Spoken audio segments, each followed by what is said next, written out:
Alô, prezados amigos e irmãos, saudações fraternais.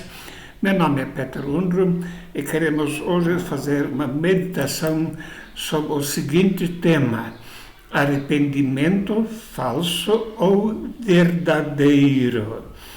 Já aconteceu com você de dizer para alguém: me desculpe, mas realmente não estava arrependido? Sim, isso acontece muitas vezes. A pessoa tenta salvar as aparências ou até tenta escapar de alguma consequência maior, mas na realidade no coração não está arrependido.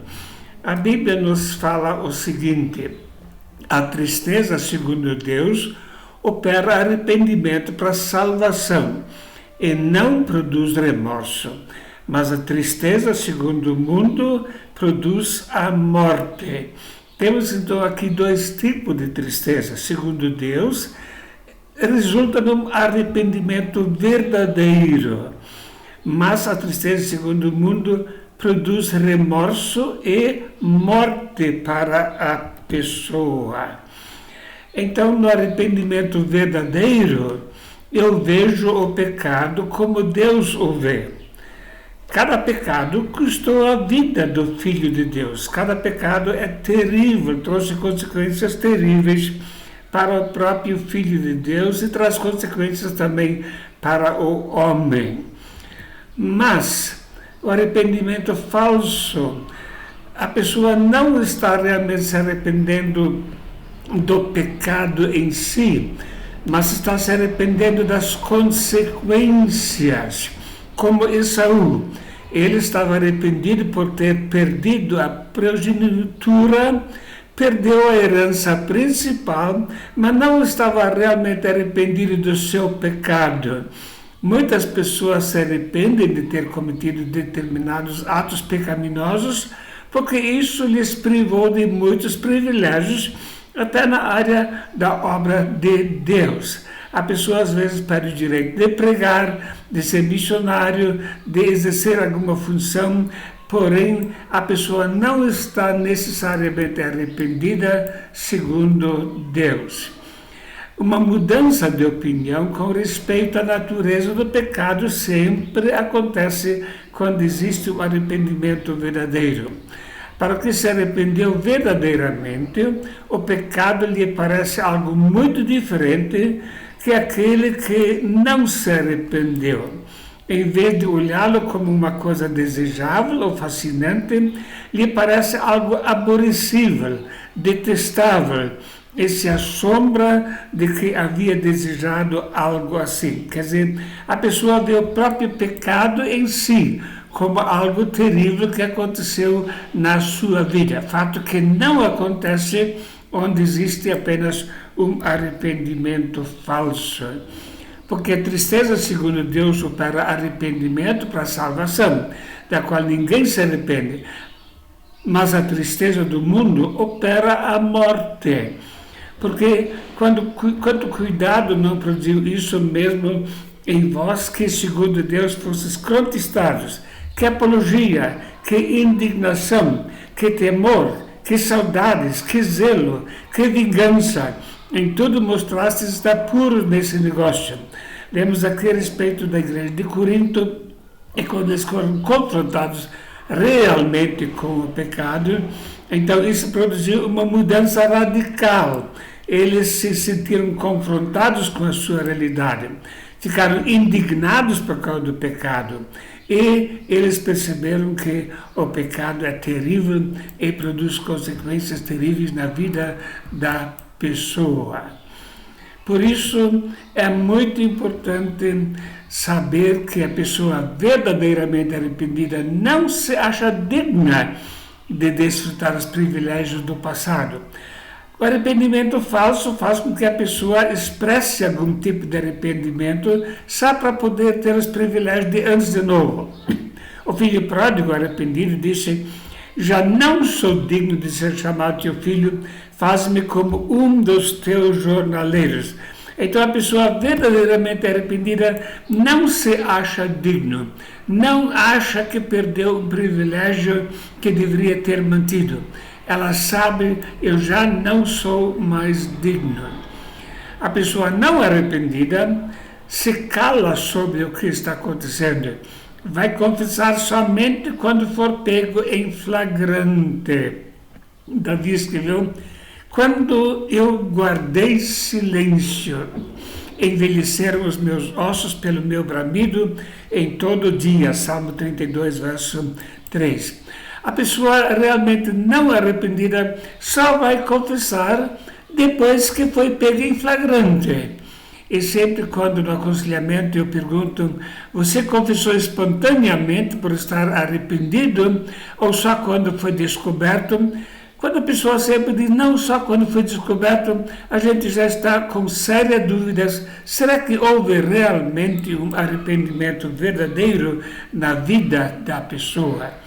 Mas Davi chegou a um outro ponto: confessei-te o meu pecado e a minha maldade não encobri. Dizia: eu confessarei ao Senhor as minhas transições e tu perdoaste a maldade do meu pecado. Salmo 32, verso 5. Então a pessoa precisa realmente do fundo do coração confessar o pecado, reconhecer que cometeu algo terrível contra Deus e a sua santidade. Então sim, pode haver o perdão de Deus. Você confessou somente após a descoberta do pecado? Houve outras transições, como por exemplo na área amorosa, e você só confessou aquilo que foi descoberto? Já confessou tudo ou ainda há pecados encobertos na sua vida? É muito importante fazer esta averiguação. O arrependimento verdadeiro leva a uma mudança de conduta. Davi disse: cria em mim, ó Deus, um coração puro e renova em mim um espírito reto. Não me lances fora da tua presença e não retires de mim o teu Espírito Santo. Salmo 51, 10 e 11. Então nota aqui, vemos na vida de Davi um sincero desejo de uma mudança de coração, não apenas de procedimento, mas que o coração seja puro e que haja dentro dele um espírito reto. E mais uma vez ele reconhece: eu mereço ser lançado fora, mas ele pede a clemência de Deus dentro desta situação. A tristeza que é segundo Deus produz um arrependimento para a salvação. Realmente vai haver uma restauração da vida quando existe tristeza segundo Deus. O arrependimento verdadeiro leva a pessoa a se retratar com as pessoas prejudicadas também. Lemos a respeito da vida do cobrador de impostos, Zaqueu, e levantando-se Zaqueu disse ao Senhor: Senhor, eis que dou aos pobres metade dos meus bens, e se em alguma coisa tenho defraudado alguém, o restituo quadriplicado. Lucas 19, verso 8. Então ele sentia que havia agido errado, havia cobrado demais de pessoas. Ele queria restituir isso quadriplicado. Se a pessoa que ofendeu a outro com a sua conduta, deve tentar se retratar perante a pessoa e também perante Deus. Davi tentou enganar a Urias para disfarçar o adultério. O falso arrependimento leva a pessoa a mentir e a enganar a outras pessoas. Mas depois que ele se arrependeu de verdade, nós lemos: cria em mim, ó Deus, um coração puro e renova em mim um espírito reto. Note que a restauração do coração pode levar algum tempo. Davi, apesar de ter confessado seu pecado, ainda pedia: cria em mim, ó Deus, um coração puro.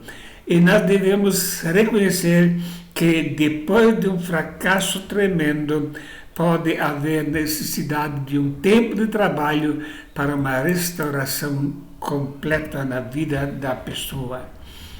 No falso arrependimento, a pessoa fica insensível com o coração endurecido.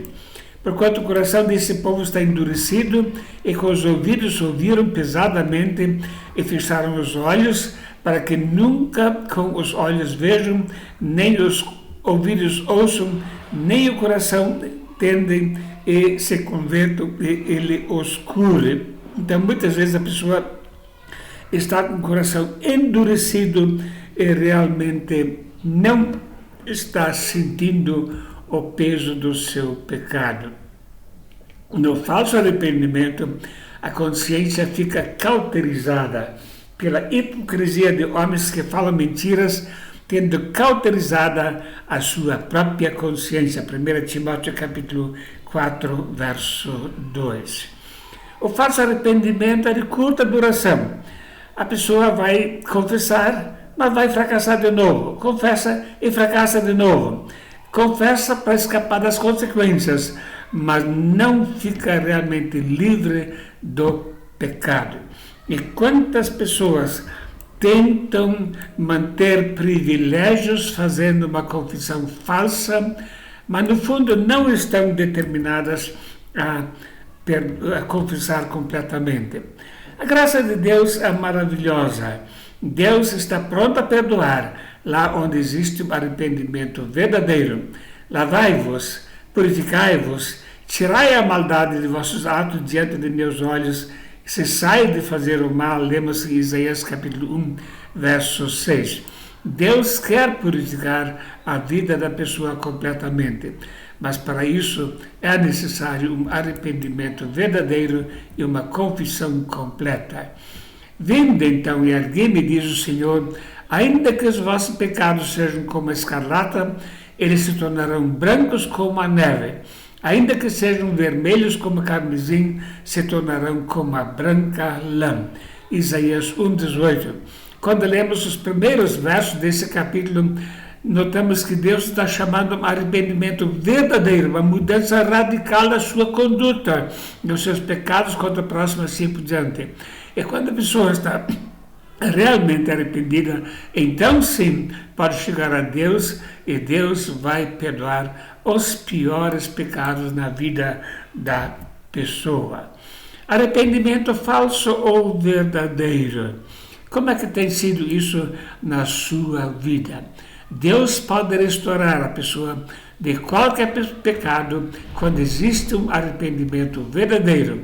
Mas o arrependimento falso não resulta numa mudança de vida e nem da posição perante Deus. Que Deus nos conceda corações humildes para que estejamos sempre prontos a estar arrependidos de verdade dos pecados, confessar completamente e depois seguir a Deus com coração puro, reto e com alegria no coração. Que Deus o abençoe ricamente. Amém.